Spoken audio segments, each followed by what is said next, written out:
today we're going to look at the Chicco Fit2. Now this is a really cool car seat. There's a lot of cool things, but we're just going to go over the basics really quick to start. It does start at 4 pounds, okay, and that is in stage 1. There's 2 stages for the base, and we'll go over that in a minute. But it does start at 4 pounds, and it goes to 35 inches or less than 1 inch above or below, less than 1 inch from the top of the baby's head to the top of the headrest, okay, because the headrest does extend beyond the shell, and that is what the manual says. I've double checked because some seats are different. And then for stage 2, the minimum is 15 pounds, 9 months, and crawling or walking. And the maximum is, again, 35 inches, 35 pounds, or less than 1 inch above the baby's head. Okay? So, the maximums stay the same in whichever stage you're in. The minimums are what changes. Stage 1 is the infant recline of the seat, which I have it in right now. And then that is a minimum of 4 pounds. So that's your newborn stage. And then once they're 9 months, crawling or walking, and 15 pounds, then they can go to stage 2, which makes this kind of more of like a in-between seat too, which is one of the reasons it's really cool. Now, there's some cons too, so it's not the holy grail of car seats or anything. It does have a 6-year expiration date. So we're going to start with, I have to get my 18-inch doll in.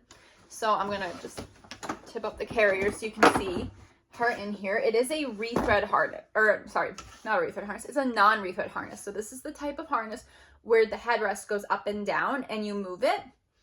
And that can make a baby's head get pushed forward when they're the little itty bitties, okay? I really like non-rethread harnesses with toddlers and up because it makes changing the size of the car seat very simple, especially if you're using the car seat for more than one kid, if you're a daycare or you're maybe like a foster family or something where more than one kid is going to be using the seat, or like you're just a carpooling mom and you have other kids in your car sometimes. Rethread harness is really great. But for a newborn, it often pushes the baby's head forward. And that can be true of this seat, absolutely. Does come with an infant insert that she's sitting on, and her shoulders are above the bottom height of the harness with the infant insert. Okay, she's 18 inches. She's not a slouchy newborn either. So that's something to keep in mind. This may not fit your newborn baby very well. So I'm going to put the carrier and the doll over here, and we're going to talk about our base. Things I like about the base. Anti-rebound bar comes with it. That's how the Fit2 base comes. Other things I like about the base. You just lift up this orange latch right here. This is your extra string. And then out, you pull it up, and out come these when you pull on them. There's one on each side. Those are our latch install. It's very similar to the KeyFit 30 install and regular KeyFit install. I have not installed the 35 yet, so I'll let you know about that, but it's probably very similar to that too. It has the stapler size ones where you just click them on, then you push this and pull them off. Very straightforward install. You put them in there to store them, and you pull back up on this to tighten it, and then you store it. There's this little like pocket right here. You store it in there. It does have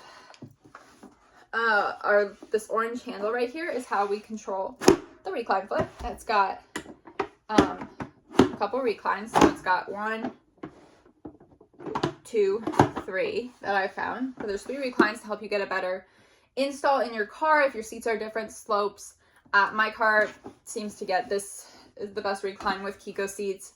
That is not the case in every car, absolutely. It depends on the slope of your seat. It does have our manufacturer sticker right here. And as every Chicco seat I've seen it has the expiration date on the manufacturer sticker. And that is so easy. That's probably the biggest part of my book, because you just look at it. The base may be different than the carrier because you may have bought them at different times. Like if you bought a second base for a different car, it's probably going to have a different expiration date than your carrier. Okay. And it has the shoulder belt lock-offs right here. They're gray on the seat.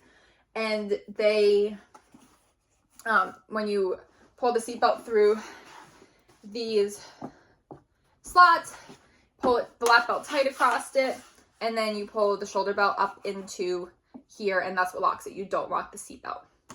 So, I think that's a pro because then you don't have to lock the seatbelt. You don't have to figure out how your seatbelt locks because it can be different in different cars. However, it may not be as easy in your car to do, but it has levels on the side, little arrows with lines, and you want to get your bubble in between them, preferably closer to the back there. All right. Then this is how the stage 1 and 2 works. It says stage 1 and 2 on each side, like that. Okay. And right now 1 is orange. And then if I move this handle right here, that says stage 2 on this side. It says stage 1 on this side and stage 2 on this side.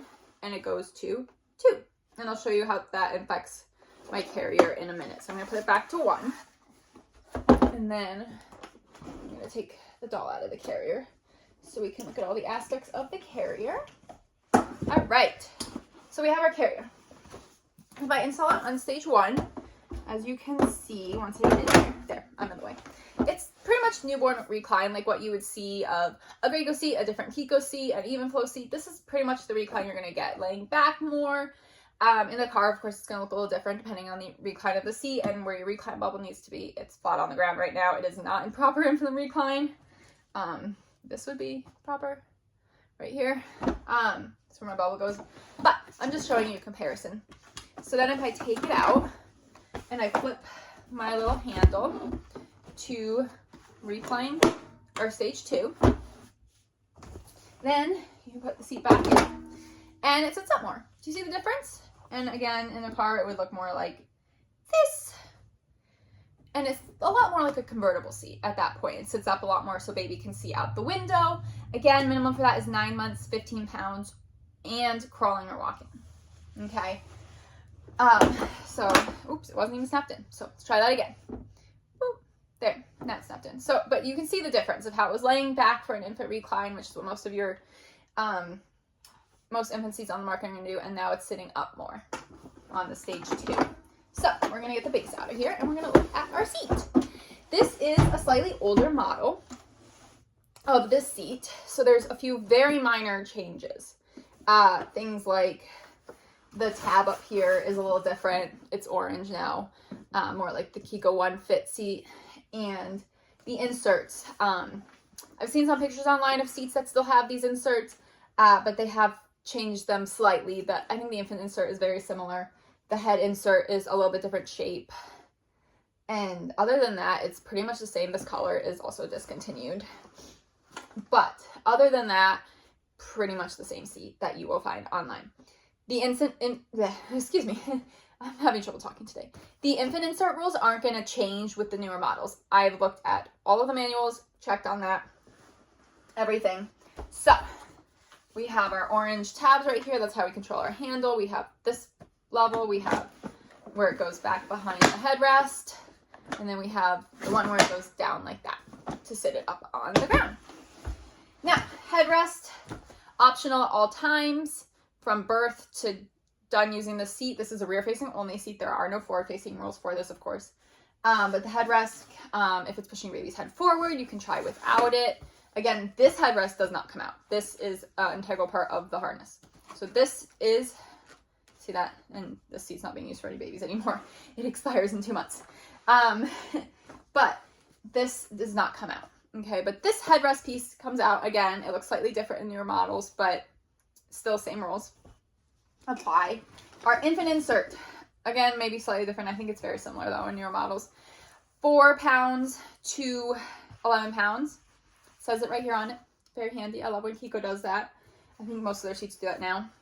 But this is optional if baby's shoulders are above this bottom slot when they're born. Now, with this type of headrest, you're probably going to want to use this till they're 11 pounds or close to, because it's going to push their back forward to match the bulkiness of this headrest. Now, this one's not too bulky. It's not the worst I've seen. It's not as bulky as some other models and versions of infant seats, and especially the toddler seats. Those are very chunky and thick. This one is not as bad, but this has to be taken out at 11 pounds. It can be taken out before 11 pounds as long as baby's torso is long enough to get them above this bottom strap height.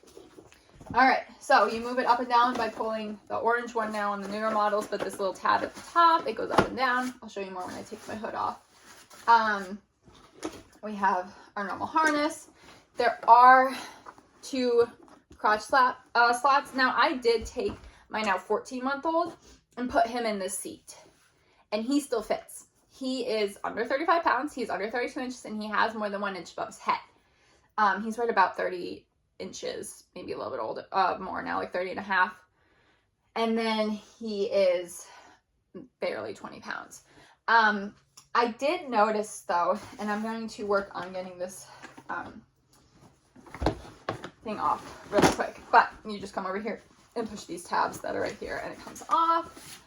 I'm not sure if that's how the newer models are. I know the Chicco keep it 30. It's a little different, but regardless, hood comes off.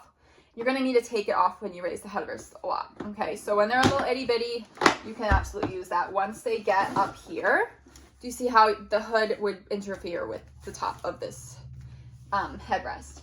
Now, I did have my 12-month in here, like I said already, and he still had 2 headrest slots above him, but his head was really close to being less than 1 inch above the top. Now, his shoulders were almost high enough for the next slot, so I think that if he had a growth spurt that put him less than 1 inch above the top, I could probably move the headrest up 1 more, and then he still would have more room. But he was still in the inner slot. He's kind of a skinny mini, but he had, so, I mean, he's 14 months, and he probably has at least 6 more months in this car seat if I was going to use it for him. But we used a different infant seat that is no longer used because he's outgrown it, and he is in a convertible now. But if you have bigger babies, if you have, if you want to just be able to carry the baby in the car seat more, then this might be a better option for you. If you want them to stay, like bigger babies, and you want them to stay in the infant seat more or longer. Both my kids outgrew the more standard infant insert sizes or infant seat sizes around the age of 1. The one that we used before the age of 1, which was the Chicco Fit 30. So, and they're like 50th to 60th percentile for height, so they're not super off the charts, but this is a good option for maybe if you're gonna have a bigger baby, if you want to carry them longer. Also, I mean, if you have a tiny baby, this may last you till 2, and then you could forward face them, but best practice is getting a convertible seat after this and rear facing them longer, because this is outgrown at 24 months, is what Chicco says in their manual. Even if your kid isn't 35 inches, 35 pounds, or less than 1 inch above their head, they are telling you that at 24 months, they need to move up to a convertible seat. And I would recommend getting a rear-facing convertible seat at that point still. But this is the Chicco Fit 2. And it is, oh, and I want to show you 2 more things, actually. Sorry. We have our recline line right here for baseless install. It allows baseless with lap shoulder belt with the European belt routing. So it has these 2 on each side. It has a gray one on this side and a gray one on this side. And then it also has this on the back for European belt routing. And make sure you watch my install video and I will show you how to do that. It's pretty straightforward. You can also do a lap shoulder belt, just American belt routing, where you just pull it tight like right here. And you do need to lock the seatbelt for baseless install. And it also allows for a lap only install, base or shoulder, or base or baseless. So again, but there are 3 ways to install this. Latch with the base, seatbelt with the base, or baseless. And there are multiple ways to install a baseless. But I do like that it's European belt routing. That's pretty cool. It does put you in newborn recline though for baseless. So if you move to stage 2 with an older child and they're sitting up more, they're still going to be laying back with baseless. So that's just something to keep in mind. If you have more than 1 base, then that's not an issue. And the last thing I want to talk about is our manufacturer sticker right here. So this may be different than this base. It doesn't happen to be. This base is the one that came with the seat. But it does have the manufactured in, do not use after, all your other information, so you can register it if you didn't mail in the card that it came with. And again, it is a rethread harness, So there's no place where you unhook the straps. I mean, there is, but don't. And then you just move this up and down to change the height of the harness. Straps do need to be at or below baby's shoulders, just like any rear-facing seat. And this is the Chicco Fit2. I'm Sarah. I'm a CPST who reviews car seats to help make your search easier. Please like and subscribe for more content about car seats, and follow me on Instagram for more information as well.